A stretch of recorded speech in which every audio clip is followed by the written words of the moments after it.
Hey guys, welcome back to another video. I'm going to show you how to actually make some money in Grand Theft Auto Online without hacking, cheating, getting banned, or getting all your shit taken away. First off, it's going to be racing. A lot of people are going to disagree.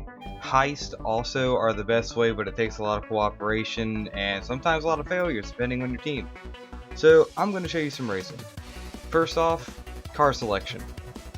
Make sure that you're racing in a field that you're comfortable with. For me, it's bikes, sports cars, and supercars. So that's what I've collected. There's a new Pegasi that had recently come out. I'm walking to it right now.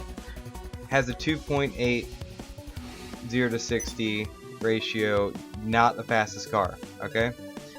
Just because of that does not mean it's the fastest car. You're looking for the Adder, which is still the fastest car and best by far for racing when you're doing supercars.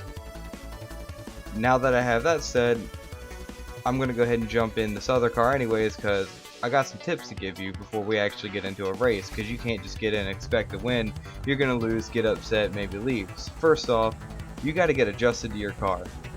You got to understand how your camera angle is going to move.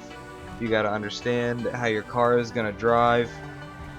Use that e-brake, learn how it drifts. Don't have to drift every single corner. Sometimes just slowing down and taking a tight turn is the best thing to do, because as you can see, the drifting slows you down a lot. But it's halfway decent for inner city driving if you want to try to keep your speed up. Don't forget, mess around a little bit and you'll start getting the hang of it. Just pull some random maneuvers here and there. See if you can get used to how grippy or slick your car's tires are. That all aside, we're going to get into the race basics. You're going to choose your class of type of car. Keep the traffic off if you're new to it. If you don't have any good custom vehicles yet, turn that off. Keep on catch up and keep slipstream on, unless you're one of those guys that if you know you're going to get the lead and you don't want to give it up, take those off, because then no one's going to catch you if you got the best car. On to the race. You're going to get a 3, 2, 1 go. When this happens, when the 1 disappears and it turns go, hit the acceleration. You're going to get a quick start boost, and that'll get you ahead of the pack, because a lot of players, they'll try to ram each other. They are probably some of the worst drivers you'll ever find, and as you can see, I just left my wife in the dust, and she has a really good custom car as well. I'm slowing down literally to show you the effects of slipstreaming, which you can do off the beginning. If you want to make a slow start and do it on purpose, it's a great strategic advantage.